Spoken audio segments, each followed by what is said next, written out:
इस जहां में, इस कायनात में उस अल्लाह ताला का दीदार नहीं किया जा सकता। जिस अल्लाह ने सारी कायनात को बनाया वो ऊपर तख्त पर बैठा हुआ है, तो क्या तख्त पर बैठने वाला निराकार हो सकता है? अल्लाह ताला का भी दीदार नहीं हुआ है ऐसा बताया गया। ये बिल्कुल सरासर गलत बताते हैं, हम नहीं होने देंगे बिल्कुल। कि खोजत खोजत था किया, हो गया गुनम गुन, और जब हारते हारते इनको नहीं मिला तो अंत में कह दिया बेचून। पग बिन चले सुने बिन काना, कर बिन करे कर्म विधि नाना। जितने भी हमारे ऋषि मुनि मंडलेश्वर तपस्वी हुए हैं, उनको उस परमात्मा का स्वरूप निराकार ही नजर आया। वह बीज डालने वाला पिता है, दुर्गा उसकी पत्नी है। तो कोई पति भी है पत्नी भी है, फिर वो कैसे निराकार हुए? वो एक प्रकाश ही प्रकाश है, नूर ही नूर है उनका। पूरी क्रिश्चियनिटी में और हमारे बाइबल में ये माना जाता है कि God is formless. It is totally wrong concept. I will not agree this concept. तो ये तो एक अचरज सी बात है कि सारा कुछ प्रमाण है, फिर भी ये कहते हैं निराकार है।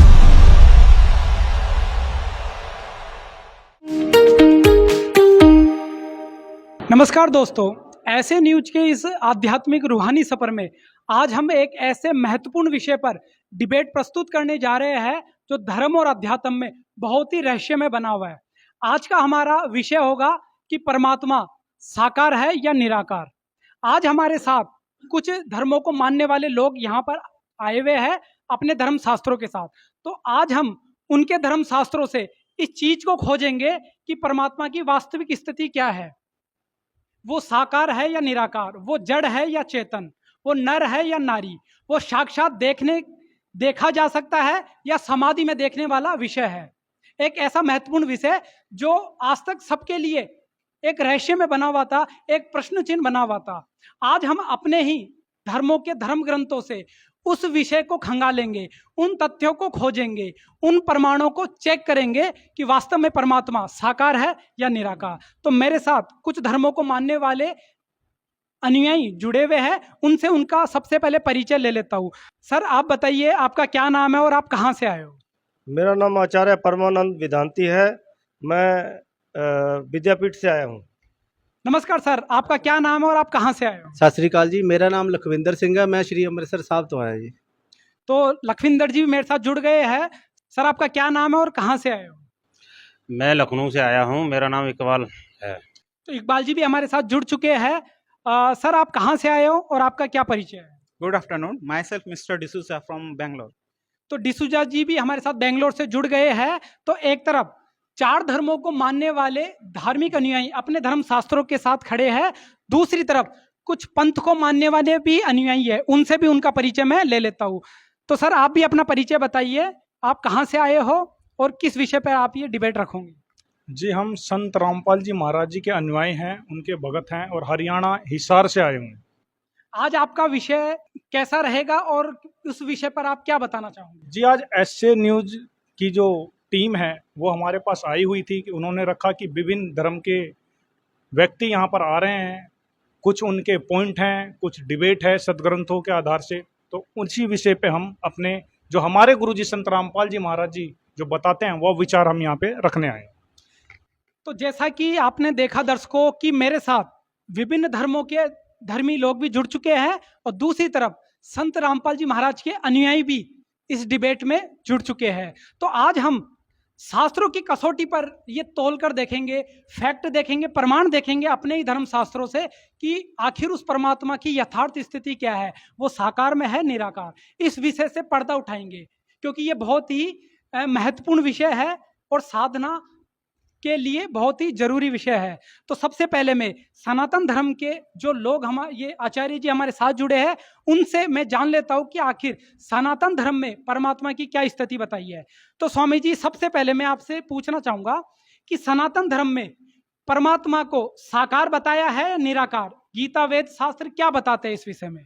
देखिए, हमारे पवित्र आदि सनातन धर्म में परमात्मा को निराकार ही बताया जाता है और परमात्मा निराकारी है। जितने भी हमारे ऋषि मुनि मंडलेश्वर तपस्वी हुए हैं, साधना करते रहे, उनको उस परमात्मा का स्वरूप निराकार ही नजर आया और प्रकाश ही प्रकाश नजर। उन्होंने भी अपने सदग्रंथों में लिखा कि परमात्मा निराकार है और हम भी परमात्मा को निराकार मानते हैं। हमारी पवित्र गीता, पवित्र चारों वेदों में एक मंत्र आता है, नातिश्य प्रतिमा आस्ति, यानी कि परमात्मा की कोई भी प्रतिमा नहीं है, वो निराकार है। तुलसीदास जी अपनी वाणी में बताते हैं, पग बिन चले सुने बिन काना, कर बिन करे कर्म विधि नाना। वो परमेश्वर, वो ब्रह्म, वो परमात्मा के पैर नहीं है फिर भी वो चलता है, उसके कान नहीं है फिर भी वो करता है, सुनता है, उसके कर नहीं है मतलब हाथ नहीं है फिर भी सारी सृष्टि की जो भी क्रिया है वो अपने कर से करता है। तो सर हमें बताइए, जैसा कि आप कह रहे हो कि परमात्मा निराकार है, तो सनातन धर्म में तो ब्रह्मा विष्णु महेश की मूर्ति बनाकर पूजा की जाती है, वो तो साकार हुए।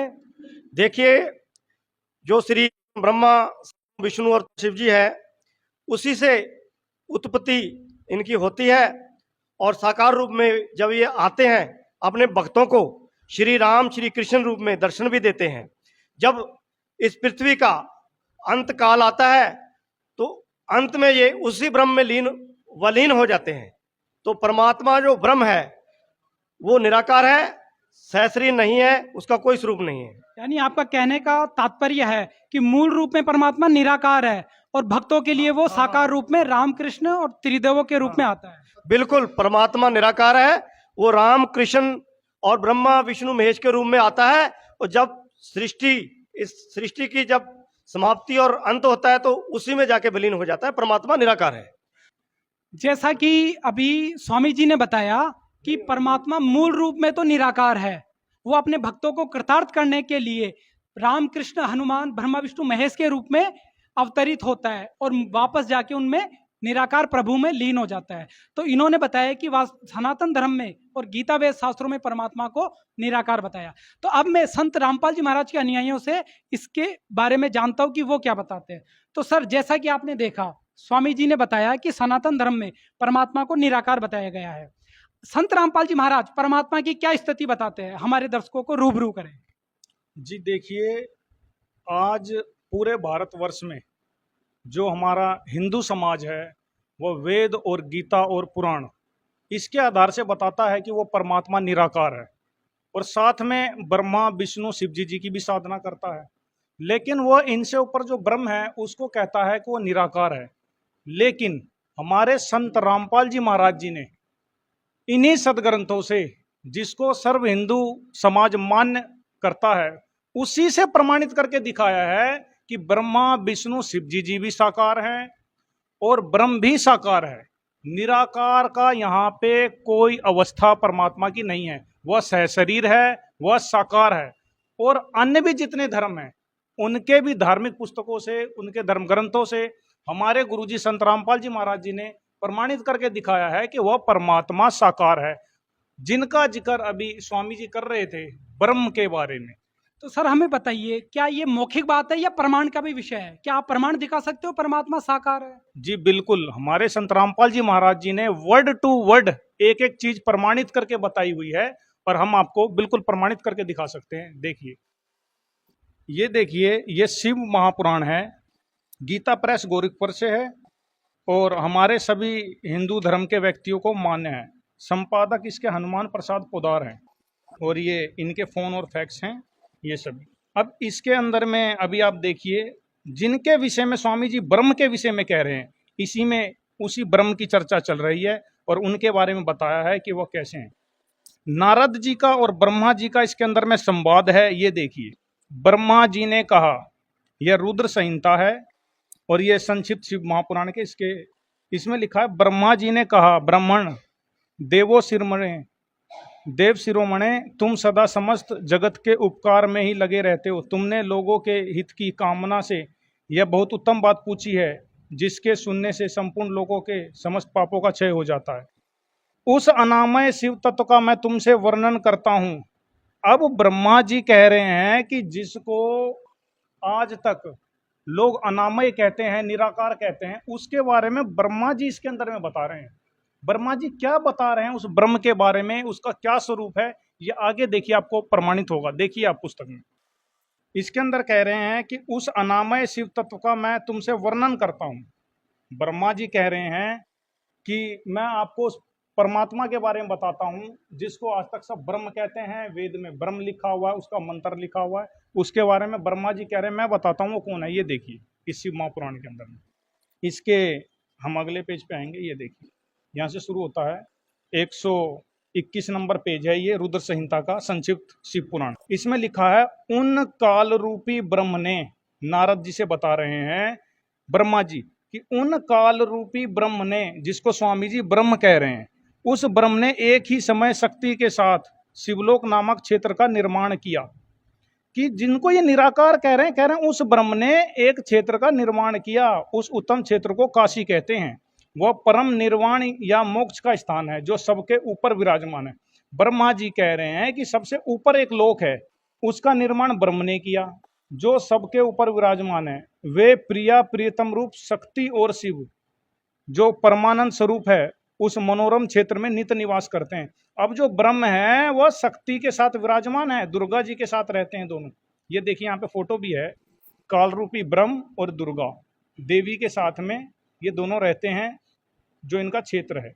अब आगे देखिए, देव ऋषि ब्रह्मा जी कह रहे हैं एक समय उस आनंद वन में रमण करते हुए। अब बताइए ब्रह्म और देवी दोनों घूम भी रहे हैं, इसमें आपको चित्र भी देखने को मिल रहा है और स्वामी जी बताते हैं कि वो निराकार है। अब आगे देखिए, शिवा और शिव के मन में, यहाँ की ब्रह्म और दुर्गा देवी के मन में, शिव के मन में यह इच्छा हुई कि किसी दूसरे पुरुष की भी सृष्टि करनी चाहिए जिस पर यह सृष्टि संचालन का महान भार रखकर हम दोनों केवल काशी में रहकर स्वेच्छा अनुसार विचरें और निर्वाण धारण करें। ऐसा निश्चय करके शक्ति सहित सर्वव्यापी परमेश्वर शिव ने, यहाँ की परमेश्वर यहाँ ब्रह्म भी कह सकते हैं, ऐसा निश्चय करके शक्ति सहित सर्वव्यापी परमेश्वर शिव ने अपने वाम भाग के 10वें अंग पर अमृत मल दिया। फिर तो वहां से एक पुरुष प्रकट हुआ जो तीनों लोक में सबसे अधिक सुंदर था।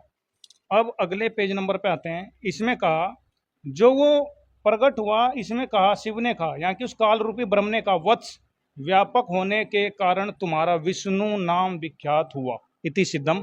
अब मैं आपसे ये बताना चाहता हूँ, अब ये शिव पुराण के अंदर में क्लियर हुआ, बिल्कुल क्लियर आपके सामने हुआ कि जिसको स्वामी जी ब्रह्म बता रहे हैं। शिव महापुराण में तो ये लिखा हुआ है कि उसने दुर्गा देवी के साथ एक ऊपर में लोकों की रचना करी, वहां पे दोनों के सहयोग से एक पुत्र उत्पन्न हुआ जिसका नाम विष्णु रखा गया। तो बताइए वो कैसे निराकार हुआ? वो तो साकार है, सहशरीर है, मानव सदृश है। आपको हम और सिद्ध करते हैं, जो हमारे संत रामपाल जी महाराज जी ने इंटरनेशनल चैनल पे प्रमाणित करके दिखाया है, सब वो आपको दोबारा दिखाते हैं। ये देखिए, अब ये दूसरा और है, ये भी गीता प्रेस गोरखपुर से है। इसके अंदर में एक प्रकरण आता है, हिमालय राज देवी के द्वारा हिमालय को ज्ञान उपदेश ब्रह्म स्वरूप का वर्णन। अब दुर्गा जी के विषय में है, इनके विषय में, कि दुर्गा देवी जी ने किसी अपने से ऊपर ब्रह्म के विषय में बताया है, वो कौन है, कहाँ रहता है। आपको कड़ी बाय कड़ी मैच कर जाएगी शिव पुराण और देवी पुराण में। ये भी 18 पुराणों में से एक है। अब देखिए इसके अंदर क्या लिखा हो। इसमें है देवी के द्वारा हिमालय को ज्ञान उपदेश ब्रह्म स्वरूप का वर्णन। इसमें देवी श्री देवी जी कहने लगी, देवी जी उस ब्रह्म के बारे में बताती है। देखिए देवी जी कह रही हैं कि उस एकमात्र परमात्मा को ही जान, दूसरी सब बातों को छोड़ दे। इस आत्मा का ओम के जप के साथ ध्यान करो, इससे अज्ञान में अंधकार से सर्वथा परे और संसार समुद्र से उस पार जो ब्रह्म है। अब देखिए कड़ी बाय कड़ी बिल्कुल मैच कर रही है। संसार समुद्र से उस पार जो ब्रह्म है उसको पा जाओगे, तुम्हारा कल्याण हो। वह ब्रह्म ब्रह्मलोक रूप दिव्य आकाश में स्थित है। अब आप एक बात बताइए, जो ये दूसरा प्रमाण है श्री देवी भागवत का, इसके अंदर भी देवी दुर्गा प्रमाणित करके बता रही है कि वो जो ब्रह्म है वो ऊपर ब्रह्मलोक में रहता है, उसका मंत्र ओम है, उसका नाम ब्रह्म है। तो वो कैसे निराकार कैसे हुआ? जब वो किसी विशेष लोक में रहता है फिर निराकार कैसे हुआ? ये था दूसरा प्रमाण। पहला प्रमाण आपको शिव महापुराण से दिखाया, दूसरा प्रमाण आपको देवी भागवत से दिखाया। अब हम आपको तीसरा प्रमाण और दिखाते हैं। यह है श्रीमद् भगवत गीता। ये गीता प्रेस गोरखपुर से है और जय दयाल गोविंद का से। ये आपका तीसरा प्रमाण हो गया। तीसरा प्रमाण और आपका क्लियर होगा। अध्याय 7 के श्लोक नंबर 25 में, इसमें ब्रह्म भगवान कह रहे हैं कि अपनी योग माया से छिपा हुआ मैं सबके प्रत्यक्ष नहीं होता। अध्याय 7 के श्लोक नंबर 25 में कहा कि मैं अपनी योग माया से छिपा रहता हूं, सबके समक्ष नहीं होता। तो फिर वो कैसे निराकार हुआ, और दिखाते हैं अध्याय 8 के श्लोक नंबर 13 में। ये देखिए, ये है अध्याय नंबर 8 का श्लोक नंबर 13। इसमें लिखा है, ओम इस एक अक्षर रूप ब्रह्म को उच्चारण करता हुआ मुझ ब्रह्म का चिंतन करता हुआ शरीर को त्याग कर जाता है। इसके अंदर में जो ब्रह्म है वो कह रहा है मेरा ओम मंत्र है, अपना नाम ब्रह्म बता रहा है। ओम इति एकाक्षरम ब्रह्म, ब्रह्म को उच्चारण करता हुआ। इसमें अपना नाम भी कह दिया, ये भी बता दिया कि ये गुप्त रहता है। गुप्त रहने का मतलब ये नहीं कि वह निराकार हो। इसके अंदर में जो प्रमाण मिला है कि गीता ज्ञानदाता अपने आप को कहता है कि मैं ब्रह्म हूं, मेरा मंत्र ओम है। और अध्याय 7 के श्लोक नंबर के 25 में कहा कि मैं गुप्त रहता हूं, सबके सामने नहीं आता। कोई व्यक्ति अगर छुपा हुआ है, गुप्त है, तो इसका अर्थ ये नहीं होता कि वो निराकार है। और आपने पिछले प्रमाणों में देखा कि उसकी पत्नी है दुर्गा है, और उससे एक बच्चा भी उत्पन्न हुआ जिनका नाम उन्होंने श्री विष्णु भगवान रखा। तो कैसे निराकार है? आप और प्रमाण देखिए, श्री गीता जी में ब्रह्म और कहता है मेरी पत्नी भी है, वो देखिए। इसी के अध्याय 14 के श्लोक नंबर 3 में दिखाते हैं। ये देखिए, ये चतुर्दशो अध्याय है, अध्याय 14 का श्लोक नंबर 4 और 5। इसमें लिखा है कि हे अर्जुन, नाना प्रकार की सब योनियों में जितनी शरीरधारी प्राणी उत्पन्न होते हैं, प्रकृति तो उन सब की गर्भ धारण करने वाली माता है, और मैं बीज को स्थापन करने वाला पिता हूँ। हे अर्जुन, सतगुण, रजगुण और तमगुण ये प्रकृति से उत्पन्न तीनों गुण अविनाशी जीवात्मा को शरीर में बांधते हैं। यहाँ लिखा है कि जितनी भी नाना प्रकार की जितनी मूर्ति शरीरधारी प्राणी हैं वो उत्पन्न होते हैं। प्रकृति यहाँ की दुर्गा, वो शिव और शिवा, ये प्रकृति तो उन सब की गर्भ धारण करने वाली माता है, और मैं बीज को स्थापन करने वाला पिता हूं। अब आप एक बात बताइए कि जब भगवत गीता जी के अंदर भी प्रमाण है कि वह बीज डालने वाला पिता है, दुर्गा उसकी पत्नी है, तो कोई पति भी है पत्नी भी है, फिर वो कैसे निराकार हुए? तो इन आपको 3 प्रमाणों से 3 पॉइंटों पे तो बिल्कुल क्लियर होता है कि वो साकार है, सहशरीर है, उनकी पत्नी भी है, उनके बालक भी हैं, उनके बच्चे भी हैं। वो निराकार कैसे हुए? यह बिल्कुल जो आज तक निराकार का सिद्धांत है, यह अज्ञान है। पूर्ण संत ना मिलने के कारण यह उनके भ्रमणा बनी रही और अभी तक बनी हुई है। तो सर, हमारा अगला प्रश्न रहेगा कि जैसा आपने प्रमाणों से बताया कि ब्रह्म साकार है, क्या ब्रह्म ही परमात्मा है या फिर वेदों के अनुसार कोई और भी पूर्ण परमात्मा है? ये भी हमारे दर्शकों को आप साबित करके बताएं। जी देखिए, जैसा कि अभी तक आपने पुराणों में ही देखा, अभी हम आपको जो हमारे संत रामपाल जी महाराज जी ने चैनलों पे और प्रमाणित करके दिखा, हम आपको वेदों से भी दिखाते हैं कि वेदों में परमात्मा कौन है, उसका नाम क्या है और वो कैसा है। ये देखिए, ये ऋग्वेद है, ये ऋग्वेद है, 9वां और 10वां मंडल है, और महर्षि दयानंद सरस्वती द्वारा इनका अनुवाद किया गया है। ये इनके फोन और फैक्स हैं, आर्य प्रकाशन, ये इनके फोन और फैक्स नंबर हैं, ये राधा प्रेस मुद्रक है इनके। इसमें आप देखिए, इसके 9वें मंडल में ये आता है, इसमें लिखा है जो सर्वो उत्पादक प्रभु, सद्गुणों की वृष्टि करने वाला, पापों के हरण करने वाला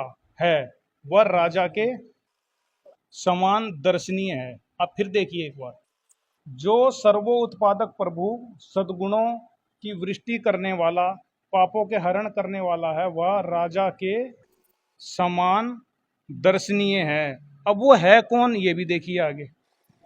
वह परमात्मा, यहाँ कबीर देव लिखा हुआ है, कबीर देव, वह परमात्मा में कबीर देव है, यहाँ कबीर देव लिखा है, कबीर देव है, सबका रक्षक है, विद्वानों की तृप्ति के लिए ज्ञान को देता है। अब आप एक बात बताइए, वेद गवाही दे रहे हैं कि वह परमात्मा सर्वो उत्पादक प्रभु, जैसे कि अभी स्वामी जी ने पीछे कहा, एक श्लोक इन्होंने कहा रामचरितमानस से, पग बिन चले सुने बिन काना, कर बिन करे करम विधि नाना। तो स्वामी जी ने कहा कि जब वो बिना पग के चलता है, बिना हाथों के कर्म करता है और बिना कानों के सुनता है, वो कण कण में समाया हुआ है, तो वो साकार कैसे हुआ? उसी का प्रमाण आज ये वेद कर रहे हैं। ऋग्वेद के 9वें मंडल में भी आपने देखा, इसमें लिखा हुआ है कि जो सर्वो उत्पादक प्रभु है वह राजा के समान दर्शनीय है। तो अब आप ये बताइए, हम वेद की माने या स्वामी जी की माने, किसकी माने? सब कहते हैं वेद सत्य है। अगर वेद सत्य है तो संत रामपाल जी महाराज जी जो प्रमाण दिखाते हैं परमात्मा साकार है, उसका नाम कबीर देव है, वह सहशरीर है, मानव सदृश है, तो यह सबको आज मान्य होना पड़ेगा।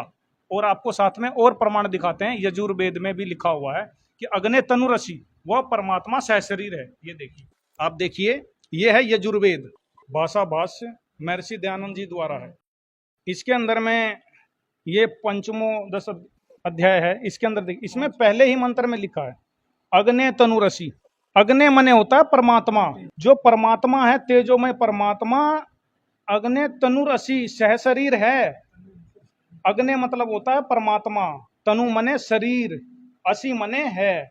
वह परमात्मा जो अग्ने है वह तनु मने शरीर है, उस परमात्मा का शरीर है। तो अब बताइए, यजुर्वेद में भी वाणी आती है अग्ने तनुर असे। महर्षि दयानंद जी स्वयं कहते हैं अग्ने मतलब तेजोमय परमात्मा। तो जो तेजोमय परमात्मा है, तनुर असी है, उसका शरीर है, वह सहशरीर है। तो बताइए फिर वो कैसे निराकार हुआ? आज तक जितनी भी भ्रांति और भ्रमणा फैली हुई है हिंदू धर्म में और सनातन धर्म में, वह मिथ्या है, अज्ञान है और बिल्कुल ही अनजान है। इनको बिल्कुल भी वेदों का, अगर यूं कहें, इनको कुछ भी नहीं ज्ञान है। जैसा कि संत रामपाल जी महाराज के अनुयायियों ने अभी धर्मशास्त्रों से खोलकर प्रमाण देकर बताया कि वो परमात्मा, भ्रम से भी ऊपर कोई परमात्मा है जो साकार है, उसका नाम कबीर देव है, जो सबका रक्षक है और राजा के समान वो दर्शनीय है। तो सनातन धर्म के शास्त्रों से ये प्रमाणित हो गया है कि वो परमात्मा साकार है, उसका नाम कबीर देव है। तो अब मैं चलता हूँ अपने सिख धर्म के अनुयायियों के पास और उनसे भी जानता हूँ परमात्मा की क्या स्थिति है। तो सर, सबसे पहले हमें बताइए कि सिख धर्म में और श्री गुरु ग्रंथ साहिब में परमात्मा को साकार माना गया है या निराकार? देखो सर, साढ़े सिख धर्म ਦੇ ਵਿੱਚ ਪਹਿਲੀ ਪਾਤਸ਼ਾਹੀ ਤੋਂ ਲੈ ਕੇ 10ਵੀਂ ਪਾਤਸ਼ਾਹੀ ਤੱਕ 10 ਗੁਰੂ ਆਏ। 10 ਗੁਰੂਆਂ ਨੇ ਸਿਰਫ ਪੂਰੇ ਜੱਗ ਦੇ ਵਿੱਚ ਇਹੀ ਦੱਸਿਆ ਕਿ ਸੱਚੇ ਪਾਤਸ਼ਾਹ ਰੱਬ ਵਾਹਿਗੁਰੂ ਉਹ ਨਿਰੰਕਾਰ ਨਿਰਾਕਾਰ ਹੈ, ਉਹਦਾ ਕੋਈ ਆਕਾਰ ਨਹੀਂਗਾ। ਜਿਵੇਂ ਗੁਰੂ ਨਾਨਕ ਦੇਵ ਜੀ ਦੀ ਜਨਮ ਸਾਖੀ ਦੇ ਵਿੱਚ ਲਿਖਿਆ ਹੈ, ਆਖੇ ਨਾਨਕਾ ਰੁਕਨ ਦਿਨ ਨਾਨਕ ਇੱਕ ਛਾਈ, ਕਿ ਉਹ ਇੱਕ ਪ੍ਰਕਾਸ਼ ਹੀ ਪ੍ਰਕਾਸ਼ ਹੈ, ਨੂਰ ਹੀ ਨੂਰ ਹੈ, ਉਹਦਾ कन कन दे विच व्यापक है। तो सर हमें बताइए, क्या श्री गुरु ग्रंथ साहिब में ये प्रमाण आता है कि परमात्मा निराकार है, उसका कोई आकार नहीं है? बिल्कुल बिल्कुल जी, उनका प्रमाण दिता होया। इसी करके 10 गुरु पूरे जग दे विच इन्हां ने प्रमाण दिते होए, तदी तो उन्हां दी भगती करदे पे जी असीं। तो सिख धर्म ये मानता है कि परमात्मा निरंकार है, यानी उसका कोई आकार नहीं है? हाँ जी, बिल्कुल जी।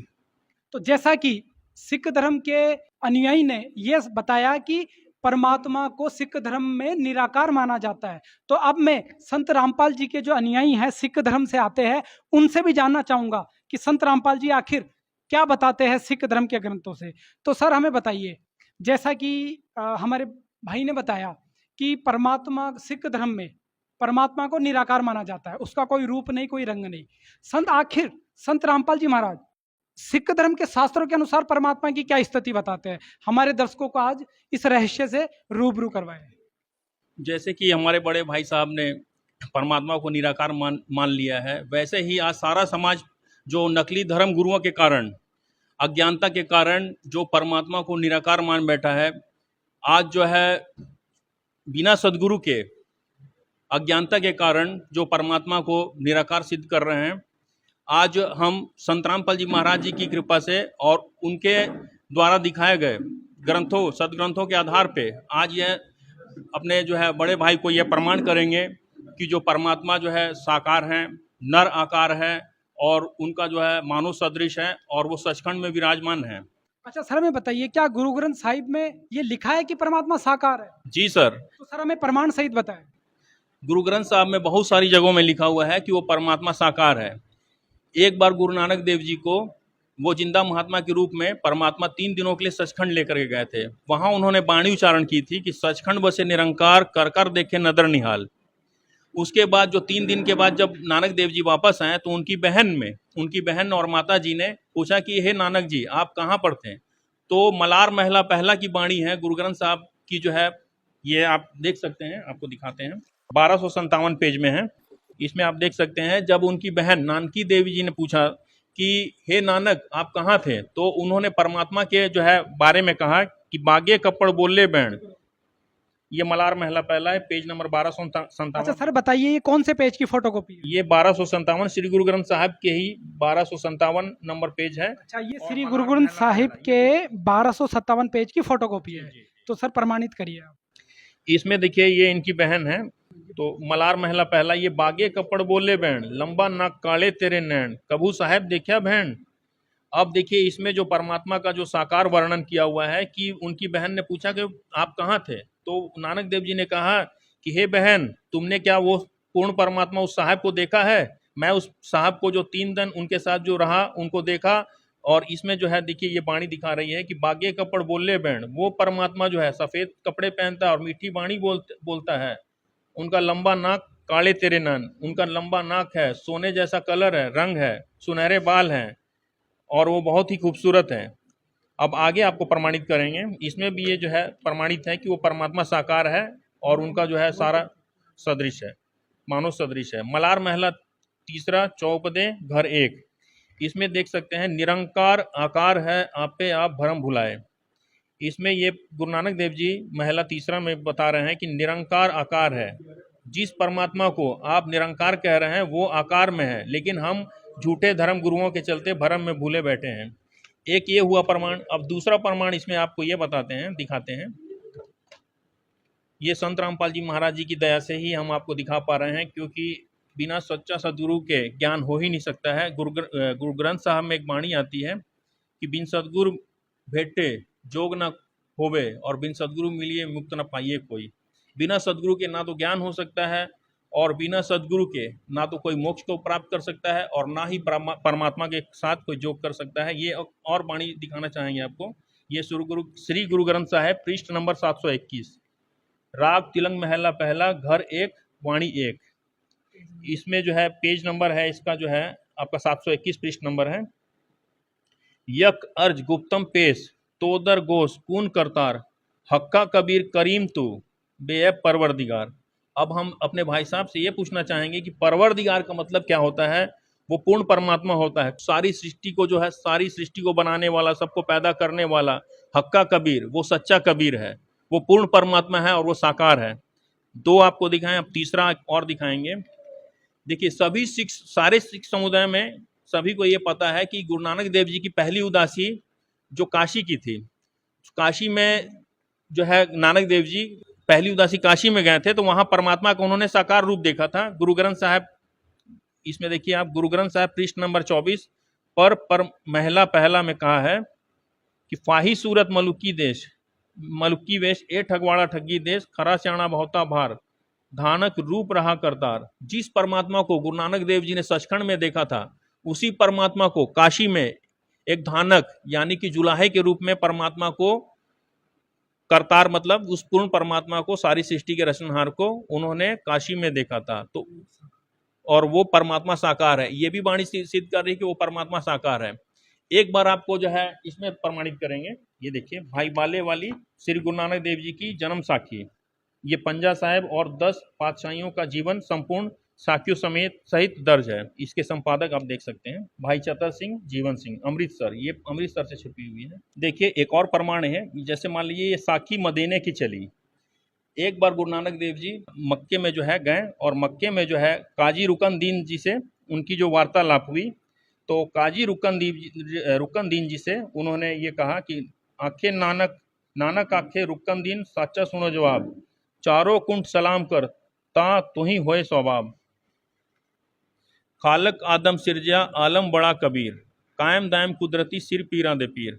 देखिए इस कॉन्सेप्ट को आप थोड़ा ध्यान से देखिएगा कि खालक आदम सिरजा, जिस परमात्मा ने बाबा आदम, जो मुस्लिम धर्म में प्रचलित है कि उनका पहला जो है धर्म गुरु है, जो पीर है बाबा आदम, उनका भी सृजन आलम बड़ा कबीर, जो सारे सृष्टि का मालिक है, सबसे बड़ा है, वो कबीर है, उन्हीं ने किया है। कायम दायम कुदरती सिर पीरा दे पीर, और वही गुरुओं का गुरु और पीरों का पीर है। सजदे करे खुदाइनू आलम बड़ा कबीर, न्यूदा चारे कुंठ को जानन पीर फकीर। तो इस सभी सदग्रंथों से गुरु ग्रंथ साहब से प्राय आपको जो है सिद्ध कर चुके हैं कि वो परमात्मा साकार है, नर आकार है और मानव सदृश है, सचखंड में रहता है। जैसा कि अभी संत रामपाल जी महाराज के अनुयायियों ने सिख धर्म के पवित्र ग्रंथों से ये प्रमाणित करके बताया कि संत रामपाल जी महाराज जी श्री गुरु ग्रंथ साहिब से ही बताते हैं कि परमात्मा साकार है, नर आकार है। नानक देव जी ने उनके जब दर्शन किए तो उनके एक एक अंग का बहुत ही सुंदर वर्णन किया है, और जिसने आदम की भी उत्पत्ति की वो परमात्मा कबीर है।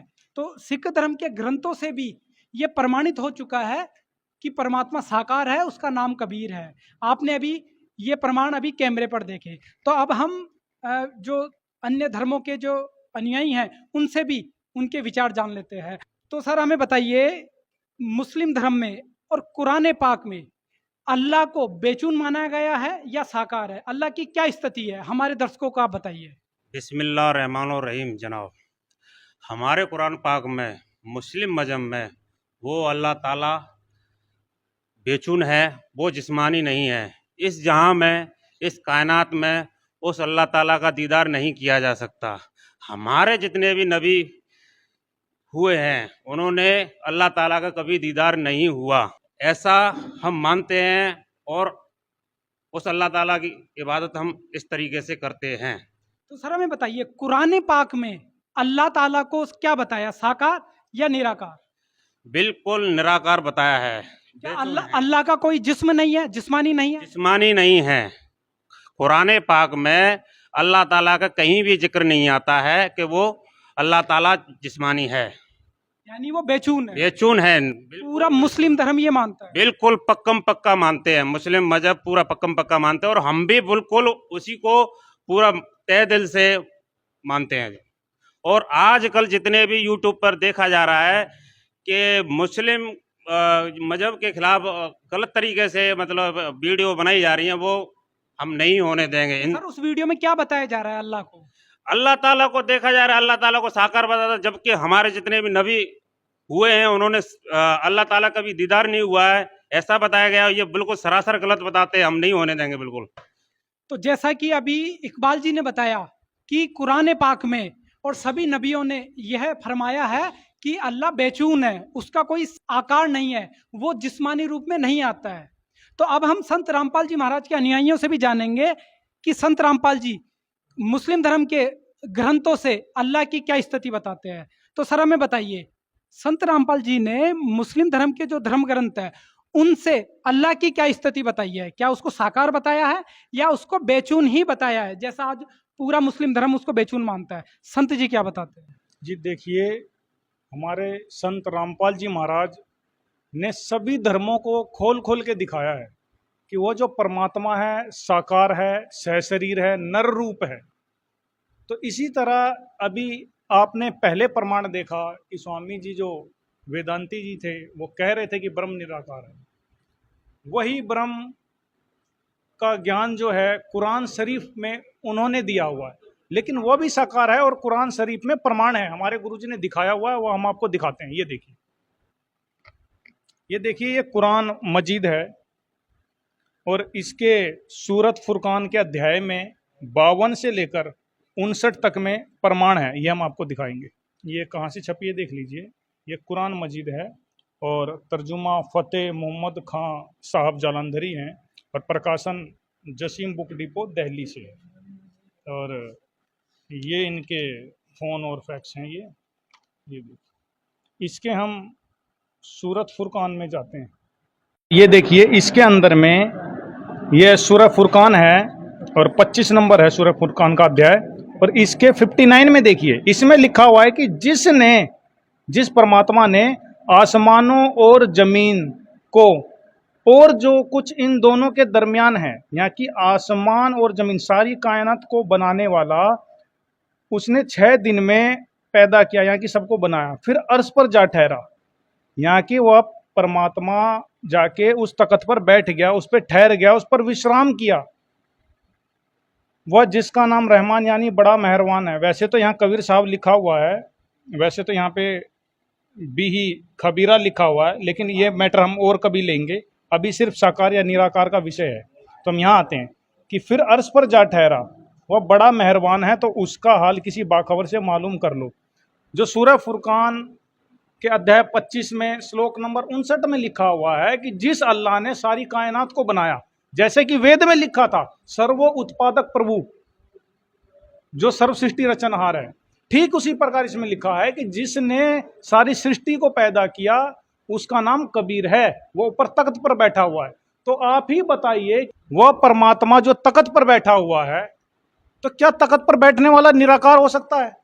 कोई कहे कि कोई कुर्सी पे चेयर पे बैठा हुआ है और फिर कोई कहे कि वो निराकार, ऐसा हो सकता है कभी? अगर कोई फॉर्मलेस है, निराकार है, बेचून है, तो वो तख्त पर कैसे बैठ सकता है? इसके ऊपर टिप्पणी करते हुए कबीर साहब ने, कबीर परमात्मा ने जो सर्व सृष्टि रचनहार है, उन्होंने अपनी वाणी सूक्ष्म वेद में कहा हुआ है कि खोजत खोजत था किया हो गया गुणम गुण, और जब हारते हारते इनको नहीं मिला तो अंत में कह दिया बेचून। इनके जितने भी नबी पाक हैं, उन्होंने जो साधना करी उससे उनको उस अल्लाह का दीदार नहीं हुआ, और दीदार ना होने के कारण, उनकी गलत साधना के कारण उन्होंने ये मान लिया कि वो परमात्मा निराकार है, बेचून है। लेकिन वास्तविकता जो है वो इसके विपरीत है। वह परमात्मा साकार है, सहशरीर है, मनुष्यवत है। संत रामपाल जी महाराज जी ने, हमारे गुरुदेव जी ने प्रमाणित करके दिखा दिया। तो जैसा कि अभी संत रामपाल जी के अनुयायियों ने बताया कि कुरान पाक में अल्लाह को जिस्मानी बताया गया है, तख्त पर विराजने वाला बताया गया है, और बताया है कि जिसने आदम को भी अपने हाथों से बनाया, उस अल्लाह ने अपनी रूह आदम में डाली। तो इन प्रमाणों से सिद्ध होता है कि अल्लाह भी साकार है, वो बेचून नहीं है। तो अब मेरे साथ ईसाई धर्म के अनुयायी भी अभी जुड़ चुके हैं, उनसे भी मैं ईसाई धर्म ग्रंथों से परमात्मा की स्थिति के बारे में जान लेता हूँ। तो सर हमें बताइए, क्रिश्चियनिटी और बाइबल परमात्मा को कैसा बताता है? क्या वो साकार बताता है या निराकार? वो फॉर्म में बताता है या फॉर्मलेस? देखिए सर, ऐसा है कि हमारी पूरी क्रिश्चियनिटी में और हमारे बाइबल में ये माना जाता है कि गॉड इज फॉर्मलेस, मतलब परमात्मा का ना ही कोई आकार है, ना ही कोई रंग रूप, ना ही कोई बॉडी एग्जिस्ट करता है। He is totally formless. But आजकल के कुछ लोग, तथाकथित कुछ बुद्धिजीवी समाज में ये सिद्ध करना चाह रहे हैं, समाज में ये भ्रम फैला रहे हैं कि परमात्मा इज इन फॉर्म, परमात्मा परमेश्वर साकार है। But it is totally wrong concept. I will not agree this concept. हमारे बाइबल में और हमारे पूरे क्रिश्चियनिटी में कहीं इसका कोई तथ्य और प्रमाण नहीं है कि गॉड इज इन फॉर्म, परमात्मा साकार है। परमात्मा परमेश्वर निराकार है, गॉड इज फॉर्मलेस, और मैं अपने इस निर्णय पे अटल हूं। जैसा अभी ईसाई धर्म के अनुयायी ने बताया कि ईसाई धर्म में और होली बाइबल में ये प्रमाण है, ये प्रूफ है कि परमेश्वर निराकार है, गॉड इज फॉर्मलेस है। उन्होंने इस बात को एक्सेप्ट किया। अब मैं संत रामपाल जी के अनुयायियों से जानता हूं कि वास्तव में पवित्र बाइबल में गॉड की क्या एग्जिस्ट है, मतलब क्या वास्तव में वो साकार है या निराकार, उसका क्या अस्तित्व है, हम बाइबल के प्रमाण से जानेंगे। तो सर हमें बताइए संत रामपाल जी महाराज, बाइबल से क्या प्रमाणित करते हैं कि परमात्मा साकार है या निराकार? जी देखिए, हमारे जो गुरुदेव हैं संत रामपाल जी महाराज, वह सभी सदग्रंथों के आधार से प्रमाणित करके उन्होंने बताया है और बताते रहते हैं। इंटरनेशनल चैनल पे खोल के बताते हैं, प्रमाणित करके दिखाते हैं। वह परमात्मा साकार है, सहशरीर है, नर रूप है, उसका नाम कबीर है, कबीर देव है, वो काशी वाला कबीर है। और साथ में जो अन्य धर्म गुरु, जैसे कि स्वामी जी पहले बता रहे थे, जो वेदांती स्वामी जी हैं, वो कह रहे थे ब्रह्म निराकार है, हमारे संत रामपाल जी महाराज जी ने प्रमाणित करके दिखाया हुआ है कि वह साकार है। इसी तरह ठीक सिख धर्म में भी परमात्मा साकार है, सहशरीर है। कुरान शरीफ में, इस्लाम धर्म में परमात्मा साकार है, सहशरीर है। ठीक इसी प्रकार जो क्रिश्चियनिटी है, क्रिश्चियन धर्म है, उसमें भी परमात्मा साकार है और सहशरीर है। तो थोड़ा सा मैं आपको क्रिश्चियन धर्म के बारे में आपको बताना चाहता हूं कि आज से 1400 वर्ष पहले जो हजरत मोहम्मद जी थे, उनको जो ब्रह्म भगवान है, जो ये जो सनातन धर्म है उसमें जिसको ब्रह्म कहा जाता है, ब्रह्मा विष्णु शिव जी का पिताजी कहा जाता है, उसी ब्रह्म भगवान ने कुरान शरीफ का ज्ञान 1400 वर्ष पहले हजरत मोहम्मद जी को दिया, जो आज कुरान शरीफ के रूप में इस्लाम धर्म के मानने वाले लोगों के पास मौजूद है। इससे पहले उसी का ज्ञान देने वाले, क्रिश्चियन का भी ज्ञान, बाइबल का भी ज्ञान देने वाले वही ब्रह्म भगवान है जिन्होंने बाइबल का ज्ञान दिया। तो बाइबल और कुरान, इसी तरह इनकी दो पुस्तक और है, तौरेत और जबूर, इनका ज्ञान एक प्रभु ने दिया है। यह पूरी क्रिश्चियनिटी भी मानती है, पूरा इस्लाम मजहब भी मानता है और पूरा यहूदी धर्म भी मानता है कि इंजिल, तौरेत, जबूर और कुरान मजीद का ज्ञान देने वाला प्रभु एक ही है। तो अभी बात आई जो जोसेफ जी कह रहे थे कि आपके उनके होली बाइबल में परमात्मा निराकार है, तो हमारे संत रामपाल जी महाराज जी ने प्रमाणित कर इंटरनेशनल चैनल पे प्रमाणों के साथ, तथ्यों के साथ प्रूव करके दिखाया है कि वो परमात्मा साकार है, सहशरीर है। वो प्रमाण आज आपको हम यहाँ पे दिखाएंगे। देखिए आप, ये देखिए, ये है पवित्र बाइबल। पवित्र बाइबल अर्थात पुराना और नया धर्म नियम, ये इनके बेंगलोर से छपी हुई है। और ये the Bible society of India, यहाँ से ये इनके फोन और फैक्स हैं। ये देखिए, the Bible society of India, all right reserved, ये इनके फोन और फैक्स हैं। ये देखिए, इसके हम उत्पत्ति ग्रंथ में आते हैं 26 नंबर पर।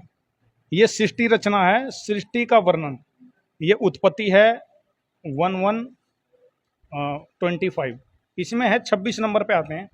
इसमें जिसको आज हमारे बाइबल को मानने वाले धर्म के लोग, पादरी लोग, वो कहते हैं कि परमात्मा निराकार है, इसमें देखिए क्या लिखा है। इसमें लिखा है 26 नंबर पे, फिर परमेश्वर ने कहा, जिसको ये अपना गॉड कहते हैं, इसमें लिखा है फिर परमेश्वर ने कहा हम मनुष्य को अपने स्वरूप के अनुसार अपनी समानता में बनाए।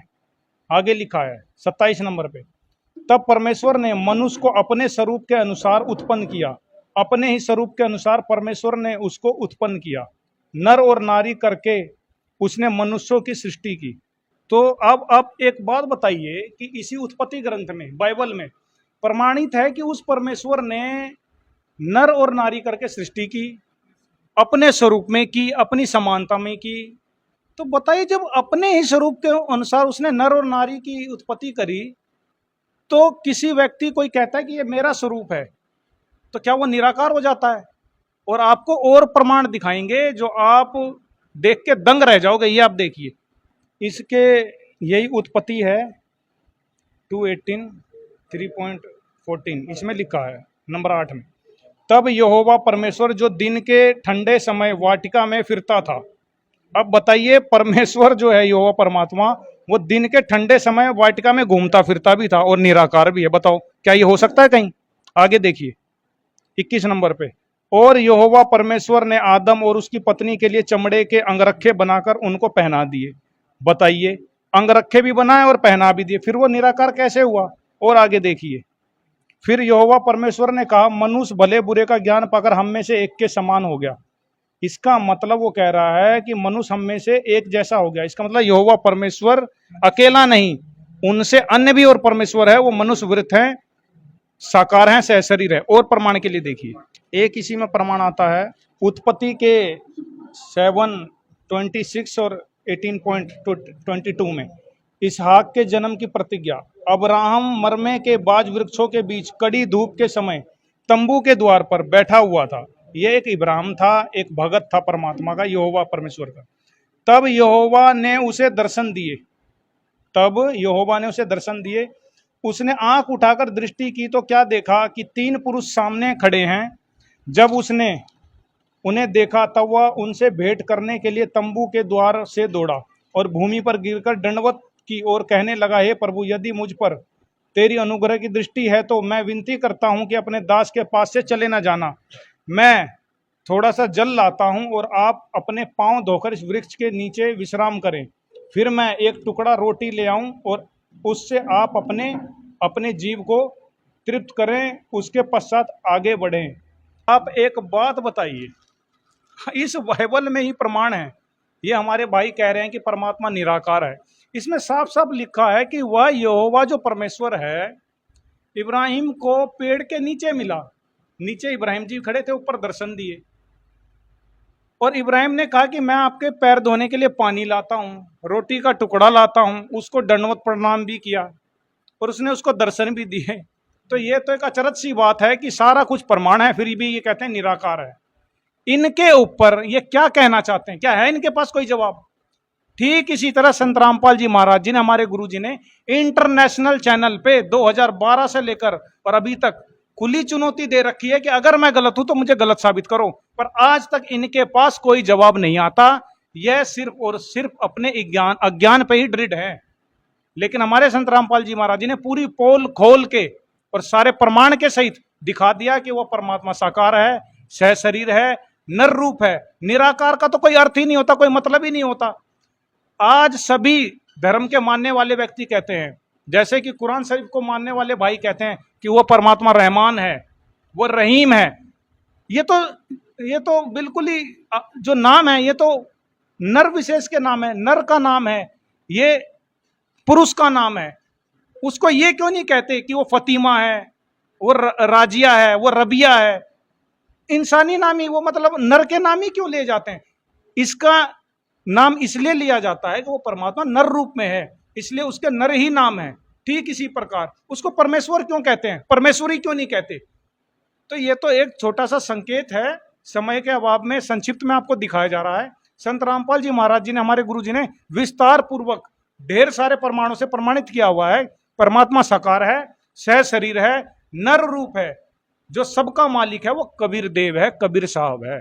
तो अभी संत रामपाल जी महाराज के अनुयायियों ने चारों धर्मों के पवित्र धर्म शास्त्रों से ये प्रमाणित करके बताया कि परमेश्वर साकार है, नर आकार है, राजा के समान दर्शनीय है।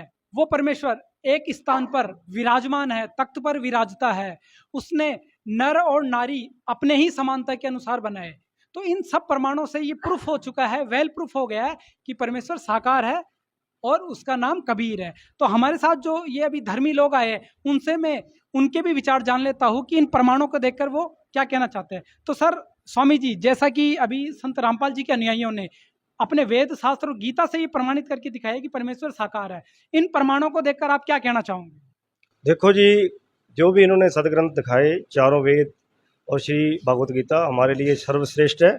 हम इनका आदर करते हैं, लेकिन हम अपने मठ में जाकर विवेचन करेंगे, हमारे शंकराचार्य जी से बातचीत करके उसके आगे फिर कुछ करेंगे। और सर आपने भी देखा कि श्री गुरु ग्रंथ साहिब से संत रामपाल जी के अनुयायियों ने परमेश्वर को साकार सिद्ध किया, आप क्या कहना चाहोगे? देखो ਸਾਡੇ ਗੁਰੂ ਗ੍ਰੰਥ ਸਾਹਿਬ ਦੇ ਵਿੱਚ ਸੰਤ ਰਾਮਪਾਲ ਜੀ ਦੇ ਅਨੁਆਈਆਂ ਨੇ ਦਿਖਾਇਆ, ਪ੍ਰੂਫ ਦਿਖਾਇਆ। ਨਾਨਕ ਸਾਹਿਬ ਵੀ ਸੱਚਖੰਡ ਜਾ ਕੇ ਉਹਨਾਂ ਨੇ ਇਹਨਾਂ ਦੇ ਬਾਰੇ ਸਾਰਾ ਕੁਝ ਪ੍ਰੂਫ ਦਿੱਤਾ। ਹੁਣ ਅਸੀਂ ਆਪਣੇ ਉੱਥੇ ਪੰਜਾਬ ਜਾ ਕੇ ਤੇ ਇਹਨਾਂ ਦੇ ਬਾਰੇ ਜ਼ਿਕਰ ਕਰਾਂਗੇ ਤੇ ਫਿਰ ਜਾ ਕੇ ਕਿਤੇ ਇਹਨਾਂ ਦਾ ਨਾਮ। तो जैसा कि मौलाना जी आपने देखा कि कुरान से इन्होंने दिखाया कि वो परमात्मा तख्त पर विराजता है, आदम को उसने अपने हाथों से बनाया, साकार अल्लाह के जिस्मानी रूप का इन्होंने वर्णन किया। आपको कैसा लगा? देखिए जी, भाईजान ने बताया कुरान मजीद में खोल के, और हम देखेंगे कुछ आयतें हमने नोट की हैं और अपने मौलाना साहब से जाके इल्म करेंगे, जानकारी करेंगे। जब इस तक पहुँचेंगे, इस तत्व पर क्या असलियत क्या है। तो सर आपने देखा कि अभी संत रामपाल जी के अनुयायियों ने पवित्र बाइबल से ये प्रमाणित किया कि परमेश्वर साकार है, उसने मनुष्यों को अपने समान बनाया। तो परमेश्वर फॉर्म में प्रूव हो रहा है। तो ये प्रमाण देखकर आपको कैसा लगा, आप क्या कहना चाहोगे? देखिए सर, मेरा कहना है कि मैंने आपके पॉइंट को देखा और कुछ पॉइंट्स मैंने नोट भी किए, बट कुछ पॉइंट्स पर मैं अभी भी थोड़ा कन्फ्यूज़न में हूँ। मैंने आपके पॉइंट्स को नोट कर लिया है, मैं जाता हूँ वापस, मैं अपने पॉप और जो हमारे बिशप हैं, मैं उनसे इस बारे में डिटेल्स थोड़ा पूछताछ करूँगा। गहन जांच के बाद फिर मैं किसी निष्कर्ष पे पहुँचूँगा। तो जैसा कि आपने देखा दर्शकों कि आज की इस आध्यात्मिक डिबेट में संत रामपाल जी महाराज के अनुयायी थे और दूसरी तरफ चारों धर्मों के मानने वाले लोग थे। उन्होंने शास्त्रों की कसौटी पर आज ये डिबेट रखी और शास्त्रों के प्रमाण से सारा खुलासा किया कि उस परमात्मा की क्या स्थिति है। आज उस विषय से पर्दा उठा कि वास्तव में परमात्मा कौन है, क्या स्वरूप है, वो साक्षात्कार किया जा सकता है या केवल समाधि में ही देखा, प्रकाश रूप में देखा जा सकता है। आज ये पूर्ण प्रमाणित हो चुका है दर्शक समाज के सामने कि वो परमात्मा साकार है, नर आकार है, और पवित्र सदग्रंथों में उसी के साकार होने का ढेरों सारे प्रमाण है।